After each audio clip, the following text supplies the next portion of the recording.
Assalamualaikum warahmatullahi wabarakatuh. Eh, Alhamdulillah hari ini kita bisa berkumpul lagi. Hari ini kita akan mendengarkan pemaparan materi dari Ibu Eva. Sebelum kita mulai, kita baca basmalah dulu bersama-sama. Bismillahirrahmanirrahim. Bismillahirrahmanirrahim. Oke, langsung saya serahkan ke Bu Eva untuk pemaparan materinya. Kepada Ibu Eva, dipersilahkan. Baik, terima kasih kepada Ibu Moderator yang sudah memberikan waktu membuat saya memaparkan tentang yaitu pendidikan yang memerdekakan. Sedikit penjelasan tentang pendidikan yang memerdekakan menurut Ki Hajar Dewantara. Menurut beliau, filosofi pendidikan Ki Hajar Dewantara itu menempatkan kemerdekaan itu sebagai syarat dan juga tujuan untuk membentuk kepribadian dan kemerdekaan batin bangsa Indonesia agar peserta didik selalu kokoh berdiri membela perjuangan bangsanya. Jadi harapan Ki Hajar Dewantara seperti itu filosofinya. Walaupun sistem pendidikan Indonesia dari zaman kolonial dulu hingga sekarang itu tetap saja mengecewakan, ya. Hampir tidak ada lagi nilai-nilai kebangsaan yang ditanamkan dalam proses penyelenggaraan pendidikan nasional kita. Di pendidikan kapitalistik seperti di era reformasi sekarang hanya penciptaan pemisahan orang-orang terpelajar dengan rakyatnya, menyebabkan munculnya stratifikasi sosial di tengah kehidupan masyarakat. Jadi otomatis ketika Ki Hajar Dewantara itu berharap pendidikan itu merdeka, tapi pada zaman kolonial itu berbanding jauh dari harapan beliau, ya. Yang dikatakan di sini pendidikan yang memerdekakan, beliau berharap agar anak didik di dalam belajar itu tidak merasa dipaksakan, dan seorang pengajar juga tidak memaksakan segala sesuatu kepada murid sesuai kehendaknya. Jadi di sini kenapa dikatakan memerdekakan? Di sini peserta didik berhak memilih sesuai dengan kemampuan yang dia miliki. Jadi dalam kategori di sini tidak ada pemaksaan dalam belajar. Jadi seperti itu. Bagi Ki Hajar Dewantara, pendidikan itu tidak boleh dimaknai sebagai paksaan, kata beliau seperti itu, ya. Kita harus menggunakan dasar tertib dan damai. Jadi di sini ditekankan lagi peserta didik bebas memilih, ya. Baik tata tentram dan kelangsungan kehidupan batin. Jadi tidak ada paksaan dalam arti murid ketika melaksanakan pembelajaran itu dalam hati tentram, damai, tanpa ada paksaan. Ya, kalau masa kolonial dulu pendidikan itu dipaksa, misalnya khusus ini yang sekolah misalnya satu sekelompok ini kenapa disekolahkan karena mau dipekerjakan di mana gitu. Berarti pemaksaan, pendidikannya pemaksaan, tidak menurut hati nurani masing-masingnya. Memajukan pertumbuhan budi pekerti, pikiran merupakan satu kesatuan yang tidak dapat terpisahkan agar pendidikan dapat memajukan kesempurnaan hidup, yakni kehidupan yang selaras dengan perkembangan dunia tanpa meninggalkan jiwa kebangsaan. Nah, jadi jelas di sini seperti materi kita yaitu pendidikan yang memerdekakan. Berarti kita di sini dituntut agar memberikan pembelajaran sesuai dengan kemampuan si peserta didik, ya. Seperti itu. Seperti itu pemaparannya yang bisa saya paparkan.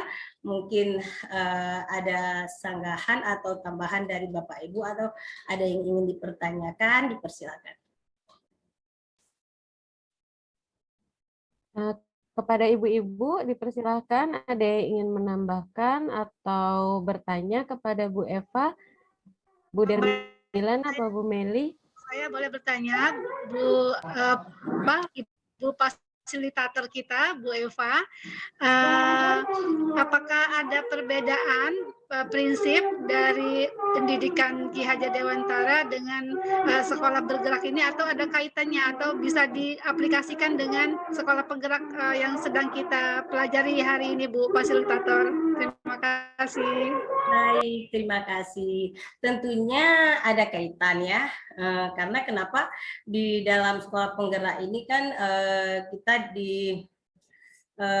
bagaimana kita katakan dituntut untuk menjadikan pendidikan itu sebagai pendidikan Pancasila seperti halnya kita tahu, dan pendidikan Pancasila dengan pendidikan yang memerdekakan itu tentunya sangat berkaitan, di mana di dalam belajar Pancasila juga tadi dikatakan ada mandiri, ada kreatif, ada pemikir nalar kritis ya, gotong royong ya. Otomatis di sini berkaitan dengan pembelajaran atau pendidikan yang memerdekakan, karena di sini dalam pendidikan yang memerdekakan di sini anak bebas dalam melakukan pembelajaran sesuai kemampuan yang ada pada dirinya. Jadi kita tidak memaksa kehendak, dalam arti anak di sini kan bisa lebih mandiri untuk memilih untuk menentukan di mana letak kemampuan atau bakat minatnya itu. Saya rasa seperti itu. Baik, Bu fasilitator kita, Bu Eva, terima kasih atas jawabannya. Baik, terima kasih kembali. Oke, terima kasih.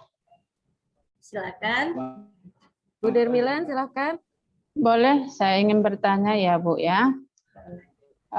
Yang saya hormati Bu fasilitator, Bu Eva yang tercantik ya. Saya ingin mau tanyakan di mana antara pendidikan pada zaman Ki Hajar Dewantara, di sana masih ada sistem paksa ya. Sekarang yang dibuatkan kurikulum sekarang istilah seperti yang kita dalam pelatihan ini merdeka belajar, tidak ada memaksakan ya. Jadi yang saya ingin tanyakan, seperti yang saya alami di sekolah saya, ketika kita sedang pembelajaran, kita kasih tugas, si anak ini hari demi hari, tahun ke tahun, bulan ke bulan, kalau tidak dipaksakan tak mau menulis. Contoh menulis ya Bu ya.